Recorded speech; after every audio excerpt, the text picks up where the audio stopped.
171. NASA claims there are upwards of 20,000 satellites floating around Earth's upper atmosphere, sending us radio, television, GPS, and taking pictures of the planet.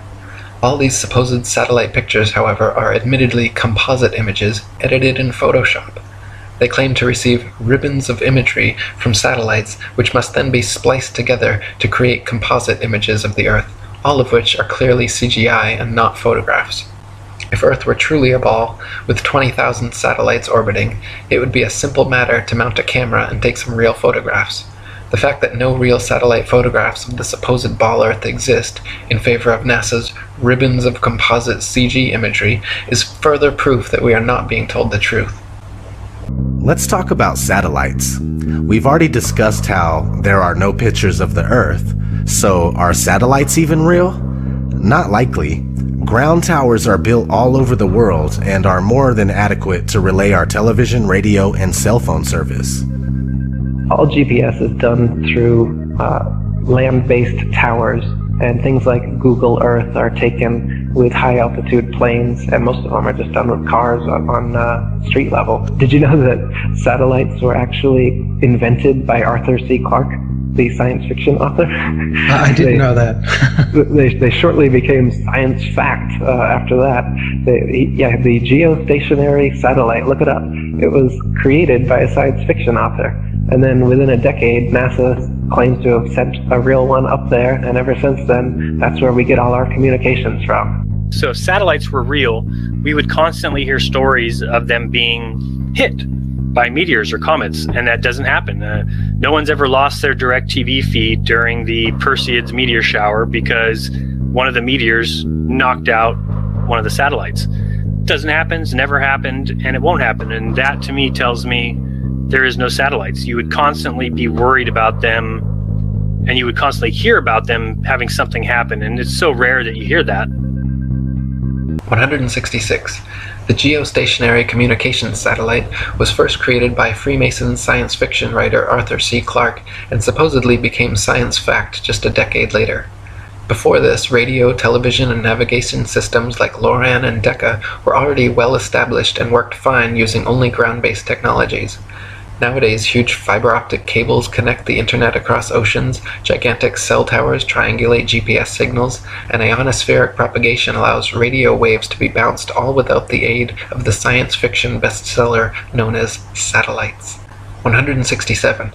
Satellites are allegedly floating around in the thermosphere, where temperatures are claimed to be upwards of 4,530 degrees Fahrenheit.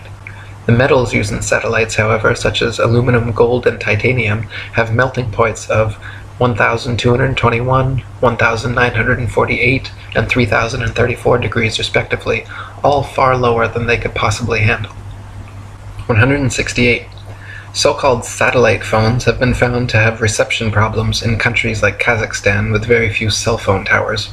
If the Earth were a ball with 20,000 plus satellites surrounding, such blackouts should not regularly occur in any rural countryside areas. 169. So-called satellite TV dishes are almost always positioned at a 45-degree angle towards the nearest ground-based repeater tower.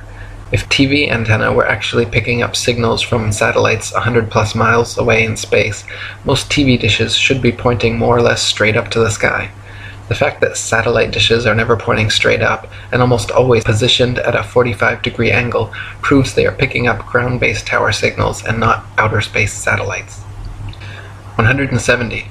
People even claim to see satellites with their naked eyes, but this is ridiculous considering they are smaller than a bus and allegedly 100 plus miles away.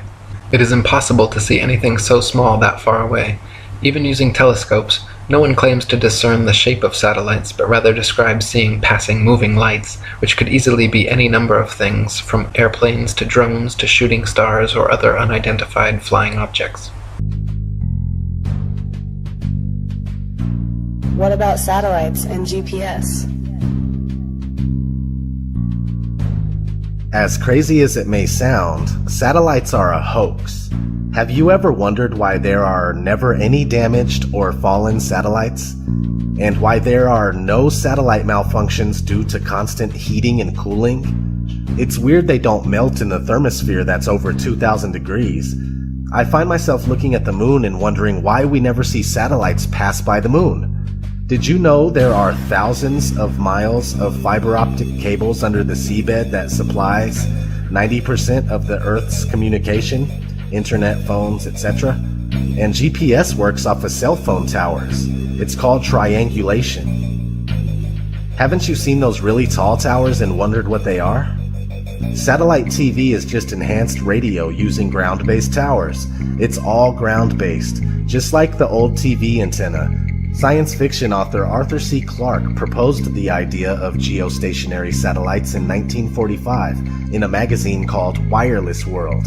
And 20 years later, in 1965, they claim to have successfully launched the first commercial geostationary communication satellite. Today, there are said to be thousands, but the odd thing is that trying to prove it only leaves you fruitless.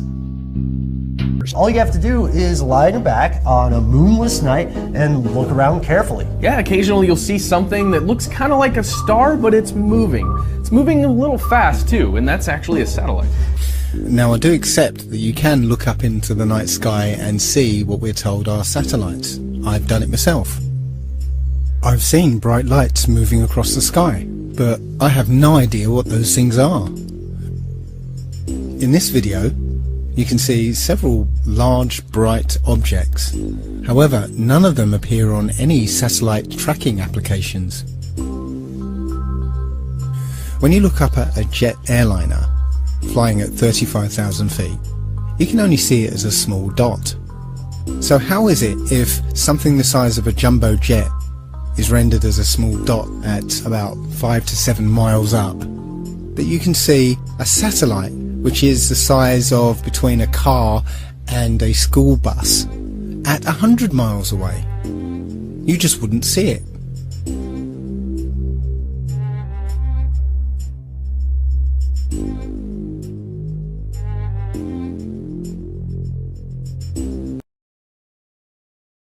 Welcome to the satellite hoax. Alright, let's do this.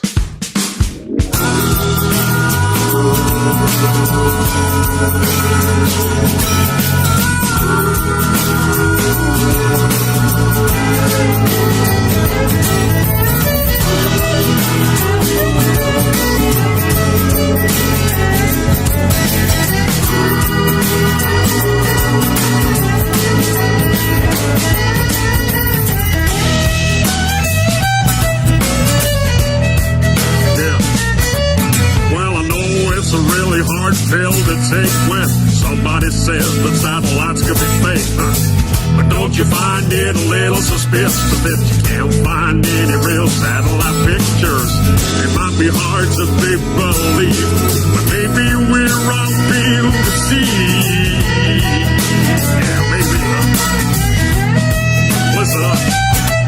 Well, if you think you see one up in the sky, you can't see it with the naked eye, because a satellite is about the size of a car, at least 300 miles away. You can't see that far, whatever those dots are to move in the night. I'm telling you, there ain't no satellite. Welcome to the satellite folks. Just another one of them NASA jokes. You can't buy me a picture of a satellite without bringing up a bunch of that CGI. A bunch of cartoons all over the place. When I search satellites in space, yeah, type that phrase into Google, folks. Let me welcome you to the satellite hoax.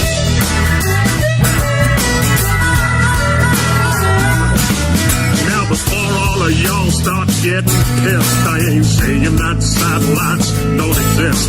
I'm saying that it's theoretically absurd to think these devices orbit the Earth, 'cause I've seen them hanging from big balloons. Even Google's doing it too now, man. Have you seen that?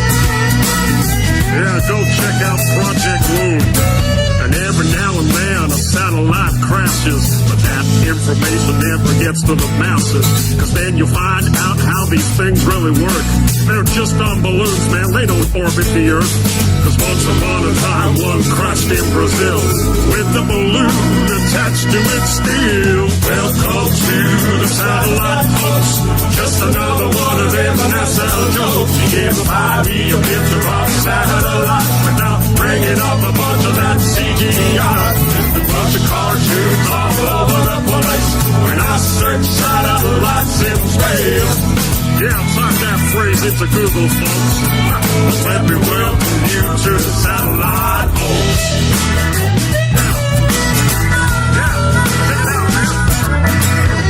Could satellites be in the thermosphere when the temperature up there is way too severe? How can that type of equipment survive? How comes those satellites aren't burned alive? I'm telling you, man, it's just a pack of lies.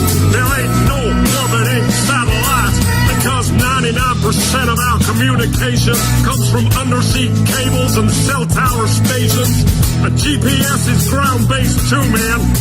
Go check out a system called LORAN. It's a military system for navigation that uses ground towers to track your location. Are you seeing it yet? Welcome to the satellite folks.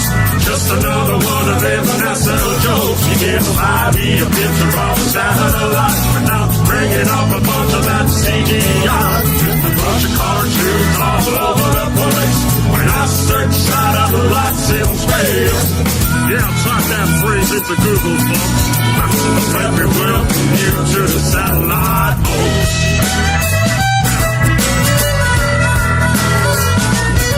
You see, Tesla figured out how to communicate without the need for satellites in space.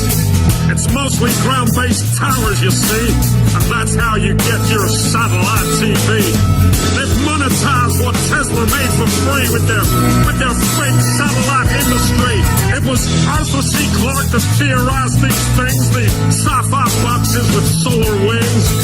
Another Freemason, it's no surprise. They make science fiction and they monetize. They've stolen Tesla's technology and they get you to pay for your TV. Are you seeing it now, people? Welcome to the satellite folks. Just another one of them SL jokes. You give me a picture of a satellite without bringing up a bunch of that CGI. Just a bunch of cartoons all over the place. When I search satellites in space. Yeah, go type it into Google right now. And let me welcome you to the satellite host. So next time you see a photo of the Earth from space, look for satellites. You won't find a trace. Oh, they must have disappeared, I guess. Can't even see any from the ISS. If you want to have yourself a little enjoyment, go watch a NASA satellite deployment.